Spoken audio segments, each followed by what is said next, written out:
So person should B of sound mind, not of unsound mind. ठीक है, आइए पहले पढ़ते हैं। ये भी मैंने आपको बता दिया है कि सर साउंड माइंड का मतलब ये, हमारे को कब साउंड माइंड का चाहिए? हमारे को only and only sound mind का तब चाहिए when at the time of making the contract he should be of sound mind. At the time of making the contract, ये बात जरूरी है। यदि फंसाने की कोशिश करेंगे तो इसी में फंसाने की कोशिश करेंगे। ठीक है। Number two, when a person is said to be of sound mind, when he is able to understand the implications of making that contract upon his own interest। implications उसके क्या implications होंगे उस कॉन्ट्रैक्ट को बनाने के, upon his own interest, उसके हितों पर क्या प्रभाव पड़ रहा है। नंबर थ्री, कि sir even if a person is not of sound mind at the time of making the contract, but if the contract is for his benefit, तो उसको अलाउ कर दिया जाएगा, कोई प्रॉब्लम नहीं है। नंबर फोर, ऐसा कहीं देखने में नहीं आता है, लेकिन एक एग्जाम में यदि आपको फंसाने की कोशिश करें कि सर पर्सन इंटॉक्सिकेटेड था, लेकिन वो he was able to understand the implication of making the contract upon his own interest, तो फिर इंटॉक्सिकेटेड होते हुए भी उसके सेंसेस सही थे, वो साउंड माइंड का ही कहलाएगा, तो कॉन्ट्रैक्ट वैलिड कहलाएगा। या फिर डिप्लोमेटिक जवाब दे देना कि यदि वो समझ पा रहा था कि उसके खुद के इंटरेस्ट पे क्या प्रभाव पड़ेगा तब तो सही है, अदरवाइज नहीं समझ पा रहा था ड्यू टू इंटॉक्सिकेशन, तो फिर वो साउंड माइंड का नहीं है, तो कॉन्ट्रैक्ट वैलिड नहीं होगा। ठीक है। अलग अलग तरीके के अनसाउंड माइंड के पर्सन्स होते हैं, अलग अलग तरीके के अनसाउंड माइंड के पर्सन्स होते हैं। कैसे कैसे? कि सर जैसे ल्यूनाटिक हो गया, इडियट हो गया, ड्रंकन पर्सन हो गया, इंटॉक्सिकेटेड पर्सन हो गया जिसने चरस गांजा वगैरह कुछ फूका हुआ है, ड्रंकन पर्सन जिसने लिकर कंज्यूम किया हुआ है, इडियट जिसकी मेंटल फैकल्टीज बचपन से ही पूरी डेवलप नहीं हुई। यदि आपके दिमाग में ऐसे ग्रे मैटर है तो उसके दिमाग में बस यूं ग्रे मैटर है, इतना सा है। तो इडियट तो कभी भी कॉन्ट्रैक्ट बनाने के लिए साउंड माइंड का होगा ही नहीं। ल्यूनाटिक हो सकता है बीच में इंटरवल्स आवे, उसमें हो सकता है, या फिर ऐसा हो सकता है बीच में पागलपन के इंटरवल्स आवे, उसमें कॉन्ट्रैक्ट नहीं बनाना है, बाकी टाइम कॉन्ट्रैक्ट बना सकता है। या फिर ल्यूनाटिक 20 घंटे ल्यूनाटिक रहता है, 4 घंटे का एक सही रहने वाला इंटरवल आता है, उसमें वो कॉन्ट्रैक्ट बना सकता है, क्योंकि at that time he is of sound mind, he is able to understand the implications of making that contract upon his own interest। ठीक है, आइए पढ़ना स्टार्ट करते हैं। करण फारिया जी अपनी सेवाएं दीजिए। A person is said to be of sound mind for the purpose of making a contract if at the time when he makes it, he is capable of understanding it and forming a rational judgment as to its effects on upon his interests. Upon his own interest, rational judgement upon his own interest. ठीक है, वो समझ पाएगी इसको बनाने का उसके खुद के हितों पर क्या प्रभाव पड़ रहा है। नेक्स्ट आगे बढ़ रही। A person who is usually of unsound mind but occasionally of sound mind may make a contract when he is of sound mind. हमें तो क्या चाहिए, तुम बाकी टाइम भले ही नाली में पड़े रहो, हमको कोई मतलब नहीं है शराब पी के, लेकिन जिस समय तुम कॉन्ट्रैक्ट साइन कर रहे हो, बना रहे हो, उस समय तुम साउंड माइंड के होने चाहिए। तो यूजुअली आप अनसाउंड माइंड के हो, लेकिन ओकेशनली बीच बीच में 2-4 घंटे के लिए साउंड माइंड के हो जाते हो, तो जब साउंड माइंड के हो तब तुम कॉन्ट्रैक्ट बना सकते हो। ठीक है, एग्जाम्पल पर। A patient in a lunatic asylum who is at intervals of sound mind may make a contract during those intervals. ठीक है, जब साउंड माइंड का हो बीच बीच में 1-2 घंटे के लिए, तब वो बना सकता है। Next. A person who is usually of sound mind but occasionally of unsound mind may not make a contract when he is of unsound mind. Usually 20 घंटे साउंड माइंड का रहता है, लेकिन 4 घंटे पागलपन के दौरे पड़ते हैं, तो इस 4 घंटे में न बनाना है, 20 घंटे में बनाना है। ठीक है, पढ़ वही example. A sane man who is drunk that he cannot understand terms of contract or form a rational judgment as to its effect upon his interest cannot contract while such drunkenness lasts. ठीक है, चलिए, वैसे तो आदमी पूरा sound mind का था, लेकिन जब पी लिया या इंटॉक्सिकेटेड हो गया या अफीम कंज्यूम कर लिया उसने, ठीक है, ओपियम कंज्यूम कर लिया, तो सर अब वो कोई मतलब नहीं है। ही कैनॉट कॉन्ट्रैक्ट व्हाइल सच ड्रंकननेस लास्ट्स, क्योंकि वो रैशनल जजमेंट फॉर्म ही नहीं कर पा रहा है कि उस कॉन्ट्रैक्ट को बनाने का उसके इंटरेस्ट पे क्या प्रभाव पड़ने वाला है। Let's come to the types of persons of unsound mind. Number one, idiot. पढ़ भाई। An idiot is a person who is of unsound mind by birth. हम्म। आगे। His, his incapacity is permanent. He can never understand a contract and make a rational judgment. ठीक है, इसकी idiot मैंने आपको बताया ना, जन्म से ही मेंटल फैकल्टीज डेवलप नहीं होती हैं, तो वो कभी भी कॉन्ट्रैक्ट बना नहीं सकता, क्योंकि वो कभी भी रैशनल जजमेंट फॉर्म ही नहीं कर सकता है इसके बारे में। So an idiot cannot enter into a valid contract at any point in time. Second is lunatic. पढ़ भाई। A lunatic is a person who is mentally deranged due to some mental strain or some disease of brain.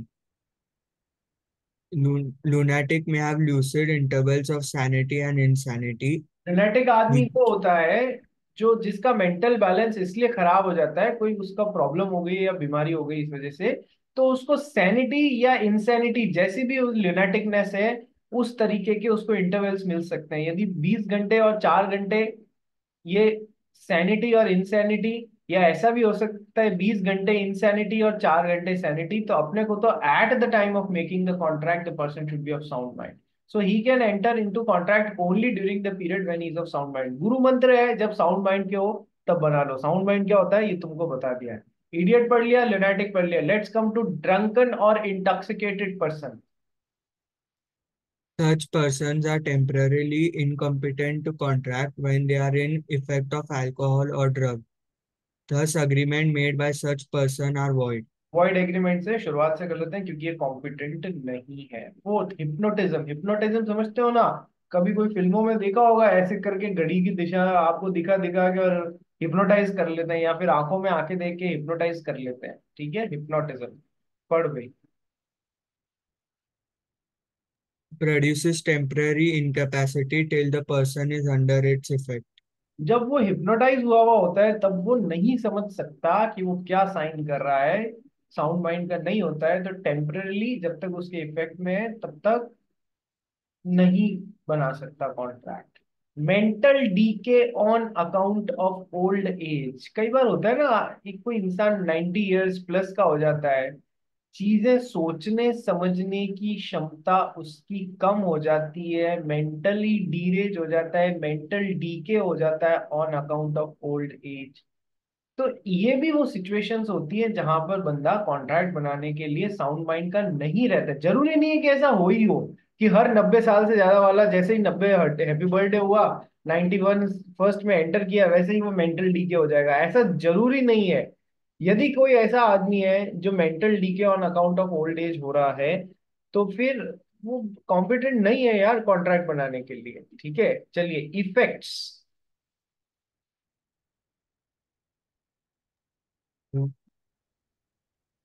पढ़ो। The agreements made by a person of unsound mind are void. However, if agreement is made for his benefit, it can be enforced. देखो, यदि वो contract बनाते समय sound mind का नहीं है, agreement बनाते समय साउंड माइंड का नहीं है, तो वो वॉइड एग्रीमेंट है, शुरुआत से गलत एग्रीमेंट है। लेकिन यदि वो एग्रीमेंट जो उसने अनसाउंडनेस ऑफ माइंड की स्टेट में बनाया वो उसके खुद के बेनिफिट के लिए है, तो फिर वो एनफोर्स किया जा सकता है। ठीक है, second point. Agreement made by such person for buying necessaries of life for himself or his dependent are valid. For such an agreement, he is not personally liable, but his estate is liable. देखो, ये वही point है exactly exactly। Necessaries का अपन ने एक case पढ़ा था ना, नेसेसिटीज एज टू लाइफ, कहाँ पढ़ा था? माइनर के केस में पढ़ा था। उसको एज इट इज चिपका दो पर्सन ऑफ अनसाउंड माइंड में। एज इट इज चिपका दो पर्सन ऑफ अनसाउंड माइंड में। क्या पॉइंट था? कि यदि किसी पर्सन ने एक अनसाउंड माइंड के पर्सन को necessaries as to life provide करी है। मैंने नेसेसरीज और लग्जरीज के बीच में डिफरेंस करना सिखाया है आपको। नेसेसरीज एज टू लाइफ के 3 पॉइंट जो मैंने आपको बताए थे, कि एक तो वो नेसेसिटीज होनी चाहिए, दूसरा वो suitable to condition of person of unsound mind होना चाहिए, और तीसरा कि सर अनसाउंड माइंड के पर्सन को सही में उसकी जरूरत होनी चाहिए। ये तीनों पॉइंट्स भी सेटिस्फाई होने चाहिए। तो फिर वो नेसेसरीज एज टू लाइफ जो मिस्टर एक्स ने अनसाउंड माइंड के पर्सन को प्रोवाइड करी है, या फिर उसके लिए लोन दिया है, चाहे पर्सन ऑफ अनसाउंड माइंड चाहे इसके डिपेंडेंट को प्रोवाइड करी है। मिस्टर एक्स अनसाउंड माइंड के पर्सन की प्रॉपर्टी में से अपना पैसा वसूल सकते हैं। इसको डायरेक्टली पर्सनली रेस्पॉन्सिबल नहीं बनाया जा सकता है। जो भी नेसेसिटीज इसको या इसके डिपेंडेंट को आपने प्रोवाइड करी हैं, उसके लिए person of unsound mind directly responsible नहीं बनाया जा सकता है सर। लेकिन इसकी प्रॉपर्टी है कोई, तो उस एक्सटेंट तक आप पैसा वसूल सकते हैं। एकदम एग्जैक्टली सेम पॉइंट। एग्जाम में एक बार एक क्वेश्चन आया है। क्या क्वेश्चन आया है सर? कि एक पर्सन ऑफ अनसाउंड माइंड था। नमित कहाँ गया? नमित आया है क्लास में? कल खुद ही ने उसने टाइम रखवाया परसों, और आता नहीं है क्लास में। ये क्या बात हुई भाई? पर्सन ऑफ अनसाउंड माइंड है। कौन है? मिस्टर राजेश। मान लीजिए मिस्टर राजेश एक मैरिड पर्सन है, इनकी वाइफ है, और इनके दो चिल्ड्रन है। ठीक है सर, इनकी वाइफ है और इनके दो चिल्ड्रन है। ठीक है। अब क्या होगा कि राजेश जी अनसाउंड माइंड के थे। इनको दिन भर पागलों की तरह इधर उधर घूमते रहते थे। ठीक है। कि किसी एक मिस्टर एक्स को दया आ गई कि इनके बीवी बच्चे भूखे मर रहे हैं, तो उनको 1 महीने का राशन डलवा दिया, 2 महीने का राशन डलवा दिया, नेसेसरी कुछ कपड़े दिलवा दिए, 2 4 जोड़ी। ठीक है। तो सर क्या ये नेसेसिटीज एज टू लाइफ थे? हाँ सर, वो सारी चीजें जो हमने पॉइंट्स बोली थी कि नेसेसरीज और वो सब कंप्लायंस हो रहा है उनसे, और ये नेसेसिटीज एज टू लाइफ। ठीक है सर। तो अब क्या मिस्टर एक्स कैसा कॉन्ट्रैक्ट बन गया राजेश के साथ में? कि सर एक क्वासी कॉन्ट्रैक्ट बन गया नेसेसिटीज एज टू लाइफ को लेकर। ठीक है सर। अब ये जो अनसाउंड माइंड का पागल आदमी है, ये पर्सनली रिस्पॉन्सिबल तो नहीं होगा, लेकिन इसकी प्रॉपर्टी में से अपना पैसा वसूल सकते हैं। उस प्रॉपर्टी की वैल्यू की रेंज के अंदर उससे ज्यादा खर्च किया तो भी आप उतना ही वसूल सकते हो। ठीक है। खर्च कर दिया 5 लाख, प्रॉपर्टी है मात्र 2 लाख, तो आप ज्यादा से ज्यादा 2 लाख वसूल सकते हो। ठीक है। खर्च कर दिया 2 लाख, प्रॉपर्टी है 5 लाख, तब तो कोई दिक्कत ही नहीं है। सेम क्वेश्चन में ये मॉडिफाई कर दिया था, वाइफ और चिल्ड्रन की बजाय यहाँ डाल दिया था कि ये मिस्टर राजेश जो है, ये अपनी ग्रैंड मदर के साथ में रहते हैं, ग्रैंड मदर उन पे डिपेंडेंट है। ठीक है। अपनी रोटी खाने, कपड़े और जो भी है उनके लिए इन पे डिपेंडेंट है। तो सेम कंसेप्ट एप्लीकेबल हो जाएगा। इस पे क्वेश्चंस आए हुए हैं। ठीक है। तो सर ये अपन ने सेकंड कर लिया। क्या कर लिया? Persons of unsound mind. ठीक है। नेक्स्ट, तीसरे पार्ट पे आ जाते हैं। And the person should not be have been specifically disqualified by law from entering into a contract. Hello not have sir. Been. Sir Namit. Sorry sir, I won't be able to attend today's class. मैं relative के घर पे आया, कुछ emergency हो गया sir. Sorry sir. मैं recorded lecture से सब वापस देख लूंगा। Sorry sir. ठीक है नमित भैया, मुकुंद भैया ने आपको इन्फॉर्म किया है कि सर पूछ रहे यस हैं सर, आपके बारे में। Sorry sir. मैं क्लास के बाद मैसेज डालने वाला था, बट सॉरी सर, मैं आपको इन्फॉर्म अभी से ही कर देता हूँ। बहुत बहुत धन्यवाद। चलिए, पर्सन्स डिस्क्वालिफाइड बाय लॉ। कि सर इसमें अपने को 5 कैटेगरीज पढ़नी है, 1 2 3 4 एंड 5। ये मैंने आपको एक बार एक्सप्लेन भी किया था चैप्टर को शुरुआत करने से पहले। कि सर ऐसा नहीं है। क्या हो गया? करंट फारिया बोलो। ये पार्ट हो गया है ना? ये पार्ट को जस्ट मैंने एक्सप्लेन किया था, पढ़ना बाकी है भाई। मेरे हिसाब से हो गया है सर। मेरे हिसाब से तो नहीं हुआ है, या हो गया है? सर आपने फर्स्ट वाले क्लास के टाइम पे ही ये मतलब हाँ, एक्सप्लेन ये कर। करा लिया था। करा दिया था? अरे वंडरफुल यार, वंडरफुल। तो मैंने फर्स्ट क्लास के टाइम ही ये करा दिया था, और अपन ने पढ़ भी लिया था। हाँ सर। ठीक है। वंडरफुल। तो अपन ने person specifically disqualified by law. ऐसा नहीं है कि ये सब डिस्क्वालिफाइड है, बस बात इतनी सी है कि सर इनमें से कुछ कोई दायरे में रह के ही बना सकते हैं। जैसे इंसॉल्वेंट आदमी बाकी के कॉन्ट्रैक्ट्स बना सकता है, लेकिन अपनी प्रॉपर्टी से रिलेटेड कॉन्ट्रैक्ट्स नहीं बना सकता है। क्या? अपनी प्रॉपर्टी से रिलेटेड कॉन्ट्रैक्ट्स नहीं बना सकता है। नंबर 1। नंबर 2, कॉन्विक्ट कौन? जो जेल गया हुआ है। ये सब पढ़ लिया है अपन ने। जेल जाने के दौरान क्या होगा, जेल के बाद क्या होगा। कंपनी या कॉरपोरेशन हर तरीके के कॉन्ट्रैक्ट नहीं बना सकते हैं, वो केवल और केवल जो एमओए के ऑब्जेक्ट क्लॉज में जो बातें दी हुई है उसी से रिलेटेड कॉन्ट्रैक्ट बना सकते हैं, बाकी के लिए डिस्क्वालिफाइड है बनाने के लिए। फॉरेन सॉवरेन या एम्बेसडर्स कैसे भी कॉन्ट्रैक्ट बना सकते हैं, पर प्रॉब्लम क्या है कि यदि उनपे केस करने की जरूरत पड़ गई तो बड़ी दिक्कत आ जाएगी। उसके अंदर हमने 3-4 पॉइंट्स पढ़े थे। और एलियन एनिमी, सर एलियन का मतलब क्या है? Foreign citizen living in India.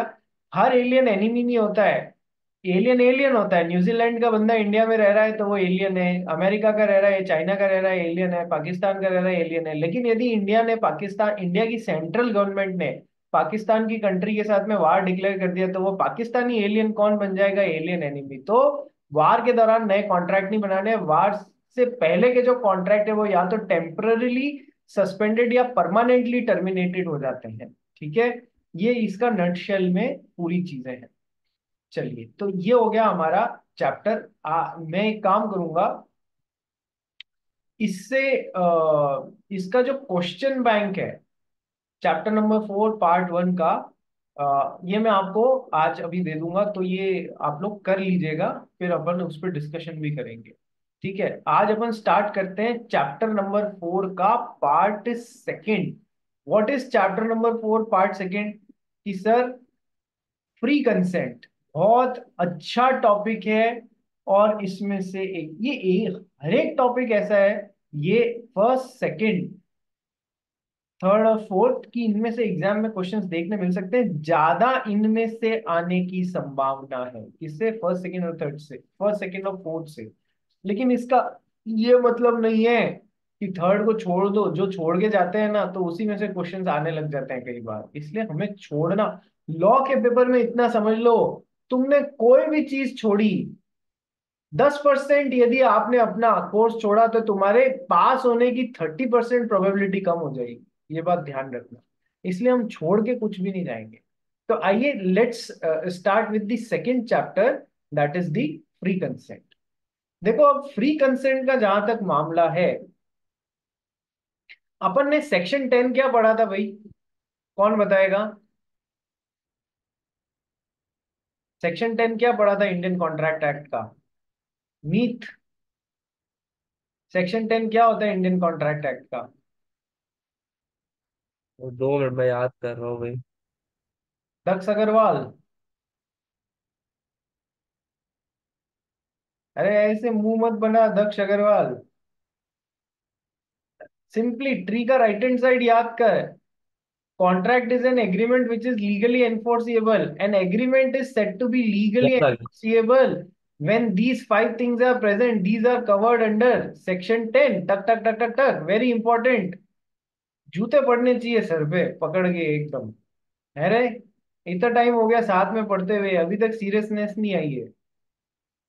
ठीक है सर, क्या बोल रहे हो सर? और भी लोग सुन रहे हैं पास में, ऐसा मत करो सर। तो तभी तो मजा आता है, अब तुम पढ़ोगे। आ जाओ मीत बाबा, इधर देखो। What are the 5 elements of section 10? An agreement is said to be legally enforceable if, मैं बोलूँ सर? हाँ यस, अच्छा।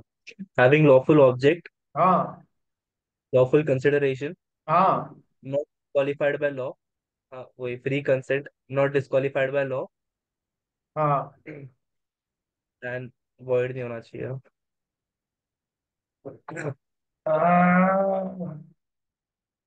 An agreement is said to be legally enforceable, हाँ दक्ष Agarwal. Parties should be competent to contract. Parties must be competent to contract. An agreement is said to be legally enforceable if it is having lawful object, lawful consideration made with free consent of the parties who are competent to contract, and the agreement has not been declared as void agreement under the law. Very simple। मीत बाबा सुनो मेरी बात, ध्यान से सुनो। मीत के लिए नहीं, सबके लिए है ये अपने को इसको कोई पंचवर्षीय योजना नहीं बनानी है। सीए को करने की 5 सालों की योजना नहीं बनानी है, ध्यान रखना। पंचवर्षीय योजना समझते हो? 5 ईयर प्लान्स जो अपने यहाँ पर लागू होते हैं इंडिया में। आपको एक एक फर्स्ट अटेम्प्ट में, फाउंडेशन तो 100% फर्स्ट अटेम्प्ट में ही निकालना है। ये एक्सप्लेनेशन मत लेके आना कि 12वीं का एग्जाम भी पैरेलल था इसलिए हमने ज्यादा ध्यान नहीं दिया। This argument will not be bought on anybody's side। बारहवीं के पैरेलल निकालना है, मतलब निकालना है, ध्यान रखना सब जने। ठीक है, नंबर वन। नंबर टू, मैंने कहा था जो लोग पहली बार में नहीं पास हुए लेकिन अभी सितंबर अटेम्प्ट में दूसरी बार में पास हुए, जाके उनसे बात करो।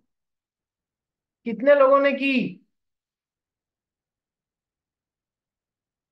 दक्ष अग्रवाल बोल रहे हैं मैंने करी है सर। और किसने करी है? पूंजी ने करी है। दो ही जने?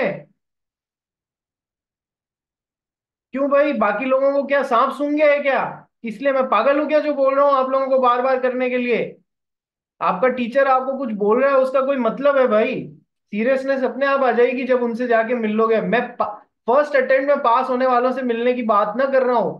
क्यों फेलियर्स, और फिर फेलियर्स के बाद में पास होने से इसलिए मिलने की बात कर रहा हूं, उन्होंने क्या गलतियां की आपको समझ में आए, तो हम वो करने से बच जाएं। इतना सा इंटेंशन है, और कोई इंटेंशन नहीं है।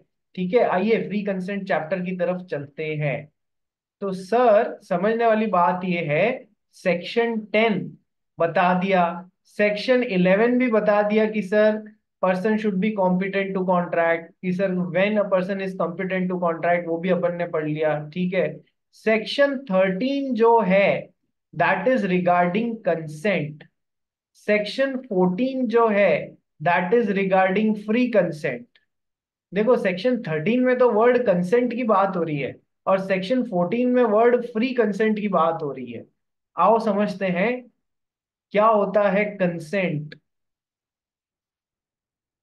कंसेंट का मतलब होता है agreeing upon the same thing in same sense. Agreeing upon the same thing in same sense, मतलब एक एग्जाम्पल से समझो इसको। एक और चीज बोलते हैं meeting of minds. Meeting of minds या फिर consensus ad idem. Consensus ad idem, ये वर्ड्स ध्यान रखना। लैटिन लैंग्वेज के वर्ड्स है consensus ad idem, that is meeting of minds, that is agreeing upon the same thing in the same sense. एक example से समझते हैं, आपको ऑलरेडी बताया हुआ है। ये one of the essential elements है। जब अपन ने चैप्टर 1 में essential elements of making a contract पढ़ा था, वहां मैंने आपको पढ़ाया था मीटिंग ऑफ माइंड्स होना चाहिए दोनों पार्टीज का। That is they must agree upon the same thing in the same sense. हमारे मीत के पास में दो घोड़े हैं। एक तो है ब्लैक हॉर्स और एक है व्हाइट हॉर्स। ठीक है, ओके सर। सडनली एक दिन दक्ष अग्रवाल इसके पास में पहुंचता है और इसको ऑफर देता है, क्या तू अपना घोड़ा मेरे को 10,000 रुपए में बेचेगा? जब दक्ष अग्रवाल ने ऑफर दिया तो उसके मन में था ब्लैक हॉर्स, लेकिन मीत ने क्या हुआ, व्हाइट हॉर्स समझ लिया और ऑफर का एक्सेप्टेंस दे दिया। सर सारी चीजें हो रही है, ऑफर है, एक्सेप्टेंस है, प्रॉमिस है, कंसिडरेशन है, लॉफुल ऑब्जेक्ट, लॉफुल कंसेंट, सारी बातें हैं। लेकिन क्या sir are they agreeing upon the same thing in the same sense? No sir. क्या उनका मीटिंग ऑफ माइंड्स हुआ? नहीं, नहीं हुआ sir, because they are not agreeing upon same thing. इसने ब्लैक हॉर्स का सोच के दिया था और इसने व्हाइट हॉर्स का सोच के एक्सेप्ट कर लिया। तो सर मीटिंग ऑफ माइंड्स नहीं हुआ, कंसेंसस एड इडम नहीं हुआ। तो सर ये एसेंशियल एलिमेंट मिसिंग हो गया, तो ये कोई कॉन्ट्रैक्ट नहीं बना। यही ऑफर देते वक्त दक्ष ने यदि बोला मेरे को तेरा ब्लैक वाला हॉर्स 10,000 में बेचेगा क्या, और मीत ने भी इसको सेम चीज में समझते हुए बोला यस ब्लैक वाला हॉर्स मैं एक्सेप्ट करता हूं आपका ऑफर, आपको 10,000 रुपए में बेचता हूं, तो सर अब they are agreeing upon the same thing in the same sense. ठीक है, तो this is what is word consent. तो sir one of the essential elements is कि सर दोनों पार्टीज की कंसेंट आना जरूरी है। अब सर ना केवल कंसेंट का एलिमेंट होना जरूरी है, बल्कि वो कैसा होना चाहिए, कि सर वो फ्री कंसेंट होनी चाहिए। कैसी कंसेंट होनी चाहिए रे? It should be free consent. Free consent का मतलब जबरदस्ती ली गई कंसेंट नहीं होनी चाहिए। ऐसा नहीं होना चाहिए दक्ष अग्रवाल मीत के सर पे बंदूक रख के बोले क्या तू अपना घोड़ा मेरे को 10,000 रुपए में बेचता है क्या? अरे यहाँ तो इसको कंसेंट देने के अलावा और कोई ऑप्शन ही नहीं रहेगा ना यार। तो इसलिए फ्री कंसेंट नहीं होगी यदि जबरदस्ती ली गई है तो। अपन क्या कहते हैं कि न केवल कंसेंट होनी चाहिए, बल्कि वो कैसी कंसेंट होनी चाहिए? फ्री कंसेंट होनी चाहिए। क्या ये बात भी समझ में आ गई? Yes sir. कब एक कंसेंट को फ्री कंसेंट बोला जाता है? कब एक कंसेंट को फ्री कंसेंट बोला जाता है? A consent is said to be free when it is not caused by, a consent is said to be free when it is not caused by coercion or undue influence। ठीक है, ये word पहले बताया मैं, थोड़ा सा ध्यान करना, बहुत माइन्यूटली बताए हुए हैं, लेकिन इंट्रोडक्शन के टाइम बताए थे मैंने आपको। A consent is said to be free when it is not caused by coercion, undue influence, fraud, misrepresentation. ये तो हो गई चार चीजें। इन चार चीजों को मैंने एक हाथ पे लिखा हुआ है, एक साइड लिखा हुआ है। And when it is not caused by mistake, ये अलग से है। मिस्टेक वाला पॉइंट अलग से लिखना, क्योंकि ये इन चारों के साथ नहीं आ सकता है। जब अपन चैप्टर पढ़ेंगे तो आपको समझ में आ जाएगा। A consent is said to be free when it is not caused by coercion, undue influence, fraud और मिसरिप्रेजेंटेशन। ठीक है भाई, और मिस्टेक। आइए समझना चालू करते हैं एक एक पॉइंट को कि ये किस, मतलब कंसेंट इस तरीके से नहीं आनी चाहिए, इस तरीके से नहीं आनी चाहिए, इस तरीके से नहीं आनी चाहिए, इस तरीके से नहीं आनी चाहिए, या फिर ऐसे नहीं आनी चाहिए। यदि इन पांचों तरीकों में से कोई भी तरीके के इस्तेमाल करके और कंसेंट आई है तो वो कंसेंट तो है, लेकिन वो फ्री कंसेंट नहीं है। यानी कि इन तरीकों से कंसेंट नहीं आएगी तभी वो फ्री कंसेंट। ठीक है, सबसे पहला वर्ड कोअर्जन क्या होता है? वर्ड कोअर्जन, कोअर्जन का मतलब होता है कि सर कोई भी ऐसा काम, कोई भी ऐसा काम करके कंसेंट लेना जिसमें कहीं ना कहीं फिजिकल थ्रेट इन्वॉल्व हुआ हो, जिसमें कहीं ना कहीं फिजिकल थ्रेट इन्वॉल्व हुआ हो। और पहले जो क्या थी, पहले हमारे यहाँ पर एक वो एक्ट चलता था ना, इंडियन पीनल कोड, आईपीसी। सुना है कभी? पुरानी हिंदी फिल्में देखी है? 70s और 80s के दशक की, टीवी पे चल रही होती, दादा दादी देख रहे होते हैं घर में बैठे हुए टाइम पास, और आप पास से निकलते तो आपने सुना होगा कोर्ट प्रोसीडिंग्स चल रही है, उसमें कोर्ट का जज मुलजिम को सजा देता है। ताजीरात हिंद की दफा 302 के तहत मुलजिम को फांसी की सजा दी जाती है। ऐसा एक डायलॉग सुना है? ताजीरात हिंद की दफा 302 के तहत मुलजिम को फांसी की सजा दी जाती है। मतलब ताजीरात हिंद मतलब इंडियन पीनल कोड कि सेक्शन 302 दफा 302 के तहत, तुम लोगों को वैसे भी सेक्शंस नहीं आते हैं तो दफा हो जाओ बोलने में बड़ा मजा आएगा, कि दफा सेक्शन 302 के तहत 302 क्या होता है? आपने किसी का मर्डर वर्डर कर दिया तो आपको फांसी पे लटका दिया जाए, मुलजिम को फांसी की सजा दी जाती है। ठीक है, तो सर आईपीसी में जो भी काम मना किया गया है उसके हिसाब उसको करके आपने कंसेंट ले लिए। जैसे कि बीटिंग, दक्ष अग्रवाल मीत को बहुत ज्यादा, उससे उसकी जमीन खरीदना चाहता है, मीत बेचना नहीं चाहता है, तो ये उसको बॉक्सिंग करके और उससे मार तूर के उससे जमीन लेना चाह रहा है। ठीक है, क्या कर रहा है? बीटिंग करके उससे जमीन लेना चाह रहा है। मर्डरिंग, ठीक है, या फिर इन सब की थ्रेट देके किडनैपिंग, मर्डर किया नहीं है, मर्डर करने का थ्रेट दिया है। बीटिंग किया नहीं है, बीटिंग करने का थ्रेट दिया है। किडनैपिंग या तो कर लिया है या फिर किडनैपिंग का थ्रेट दिया है। ठीक है, ये सब काम जो इंडियन पीनल कोड में मना किया गया है उसकी ये सब क्या फिजिकल थ्रेट ही में ही तो आ रहा है यार। या फिर कोई सुसाइड करने की धमकी देके अगले वाले से कॉन्ट्रैक्ट बना लेता है, एग्रीमेंट बना लेता है। अरे ये कैसे? हाँ ऐसे भी बनते हैं कि तुम, हस्बैंड वाइफ को बोलता है, वाइफ तुमने अपनी जमीन मेरे नाम नहीं की तो मैं सुसाइड कर लूंगा। Suicide is a crime under the Indian penal code.